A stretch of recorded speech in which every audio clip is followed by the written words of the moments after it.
Alright, YouTube, now it comes to it. The largest leak in the history of mankind, over 2 terabytes of data, called the Panama Papers. Now, I'll give you a little bit of the slightly confusing backstory here, and then I'll go into the sum and substance of the leaks themselves. The basic concept is this. There was a Panamanian oil company that was managing all sorts of accounts and money and investments, things of that nature, for the usual politicians, bankers, corporate heads, organized crime, which is really all three of those, money laundering rings and so forth. Essentially, this company was, all of its details were compiled. That is basically everything. By a bunch of reporters and then leaked to the media in a massive form. Now, I don't believe that the full everything-ness is open to the public yet. I have a feeling that part of this might be due to the fact that at least some people were reporting that servers hosting the material were having great difficulty in actually operating. It's a gigantic leak. Apparently, it's larger than everything on WikiLeaks combined.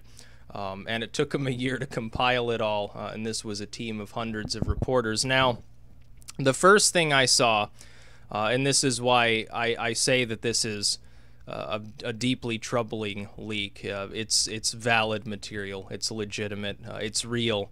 If it was a hoax, it wouldn't have elicited the following 2 responses. First and foremost, the Prime Minister of Iceland, who is named there, specifically in connection to accounts that he already had offshore during their financial crisis. Now remember, the Icelanders, they jailed all their bankers. They said, fuck it, we're bankrupt, now we're going to ignore this and jail the bankers instead of having people bail out the banks that had failed. Turns out their prime minister, and I can't even possibly pronounce his name, Sigmundo or something like that, and then another word that I'll fail if I try to pronounce. Apparently, he had some millions of dollars offshore during that financial crisis. Now he's facing the very real possibility of getting thrown into a jail cell. He responded quite angrily when asked about this.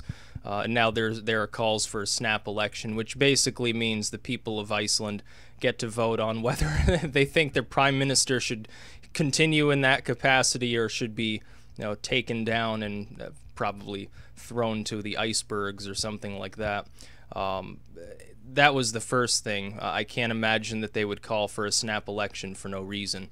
Secondly, the Maltan, the nation state, the microstate you could call it, of Malta, reported that their own energy czar actually was connected to this as well, and this is their own sort of national press reporting on this. Third, actually, was the fact that there's some obvious shilling going on right now to try to detract from the size and scope of the leaks. You see this specifically in the realm of those that are defending Vladimir Putin. Now, Putin is not directly connected, and I need to say this because some people appear not to understand this. Vladimir Putin is not connected in any way directly to any of these offshore accounts. His name's not on the report. The people who are on the report are people directly connected to him, his childhood friends and some of his oligarch buddies. Now, these people, this was correctly pointed out by Western media, and I'll get into that in a moment, the East versus West stuff that people are trying to talk about, why it's wrong, but also kind of right. They correctly identified the fact that this could not have been going on without Russia's intelligence and thus Putin knowing about it. Therefore, in a de facto sense, it happened with his blessing. Putin, though, has an army of shit posters online that are currently going across 4chan, Facebook, YouTube, wherever, to defend him. I have no doubt but that some of them will show up here. Specifically, they're trying to say that George Soros financed this whole thing, or that the Jews did, that the world Jewish conspiracy is trying to destroy the current world order by overthrowing every government so they can bring in communism or something. First, I think you'd find that George Soros is actually explicitly mentioned in at least one page of this report, to the tune of about $5 million. I've got the image, I put it on Times of Poll, I'll put it in the description. So that's the first thing. George Soros is actually implicated here. So the fact that a George Soros-funded firm had a hand in releasing this report appears not to have led to Soros himself being shielded from the fallout, because he's now probably going to be in some trouble. Another point is that the Western media outlets saying, "Oh, Putin is somehow involved." It's all British media, folks. British media got wind of that. Well, you know, they have a vested interest in making Putin look bad, but that doesn't mean that he's not connected to, you know, all of the business dealings going on in Russia. Another thing is Poroshenko, who's deeply anti-Putin, fucking, you know, is all crazed about Russian influence in his country and is still fighting these guerrilla groups backed by the Kremlin. He's also named in the report as well, so there's going to be some scandal going on there. In fact, this extends to dozens of countries. You have the Prime Minister of Iceland, Berlusconi, former president or prime minister or whatever of Italy. You have the energy czar of Malta. You have oligarchs that are in bed with Vladimir Putin. At least a half a dozen British MPs and other various donors and powerful people within Britain. You have figures in Mexico, you have figures in Brazil, you have Poroshenko also on there. You have Sharif, his family in Pakistan, you know, their prime minister, his family. You have Xi Jinping, or however the fuck you pronounce his friggin' name, in China, the glorious communist leader of China. You have some of his offspring and some of his business associates on there. You have people basically all over the fucking world listed in these reports. Now, one thing I will say, this is one objection that some people are having with this leak that I think has some credibility. It appears that there is a conspicuous lack of scandal, and this may be because, you know, not all the information has been poured over yet, I don't know. There appears to be a conspicuous lack of mention of U.S. figures, German figures notably, with Frau Merkel over there. I can't imagine that there aren't some people from the United States and Germany that have done business dealings through this. Either that, or they're using some other nation, some other tax haven to launder all of their money. Maybe what we're seeing is the exposure of people who are East aligned. But again, you've got countries on this list that are absolutely hateful towards, for instance, Vladimir Putin, like the Ukrainians. It just doesn't make sense to say this is an attack on Putin. Well, Putin's name isn't even mentioned. Yeah, the British media is using this to attack Vladimir Putin, rightfully so. Nobody else gives a fuck about Putin. The Times of India right now, all they're talking about is Sharif in Pakistan and his family laundering money. You can see this is the other main objection that I have. Media within certain nations is using this as an excuse to attack figures from countries that their country happens to dislike. Like I said, Times of India. The Indian media is going hot and heavy after Sharif, after Pakistan. Why would they do that? Why would they be ignoring all these other figures? They don't care about what the Prime Minister of Iceland does. They don't care about what the energy czar of Malta does. They don't care about what fucking happens to Poroshenko over in Ukraine or what Vladimir Putin is doing. They're too busy arguing constantly with the Pakistanis over their border struggle. So of course their media is going to use it as a fucking opportunity to attack the credibility of the Pakistani government. It's only natural. Of course the British, who feel bullied around by the Russians, who feel nervous about their presence in their airspace from time to time, of course they're going to use it to go headhunt after Vladimir Putin. I'm sure the Ukrainians will be doing this too, and Vlad will launch back and talk about how corrupt Poroshenko is. I'm sure that this is what's going to happen. You look at any of these other countries, and it appears there are some outliers. Like I said, in Malta and Iceland, their media appears to be focusing on the corruption within their own nations. In all of these other media groups, from especially Britain, but also Russia and India and some of these other places, they're primarily focused on the corrupt figures that are named in this leak from other countries that they happen to dislike. So that would be an objection that I have. It appears that there's a conspicuous lack of mention from some nations that I can't believe there's not one major U.S. politician or businessman or banker that's done dirty business through this Panamanian oil company. I can't believe that that's actually the case. it just wouldn't make sense. You know, you got people from all over the political spectrum in the world on here. That's another objection, by the way, that I would have to people saying, oh, it's for a socialist or a communist takeover by Soros. First, he's implicated directly there. Second, it's also implicating a bunch of communists in China, a bunch of socialists in Russia, the government of Ukraine. Iceland is kind of a socialist state. This would be a very stupid way to go about a world workers' revolution, actually. In fact, I think it's going to accomplish the opposite. And what it may do, both with Soros being mentioned, you know, the big bad granddaddy donor class member of the DNC, essentially.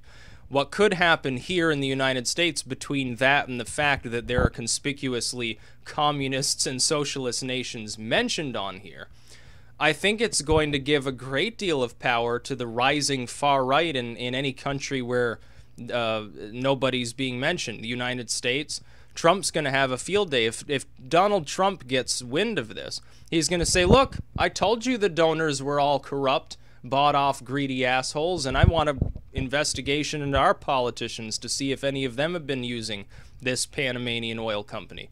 That's the first thing I'm going to do, and he'll have a field day with it. He will. Conservative, you know, not conservative, but nationalists, so-called in Germany.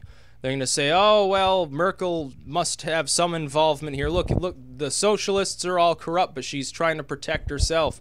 I'm sure some of her allies are on this list. People are going to have a field day with this. We have just seen the biggest revelation of political and fiscal corruption that has ever come to light in the history of mankind.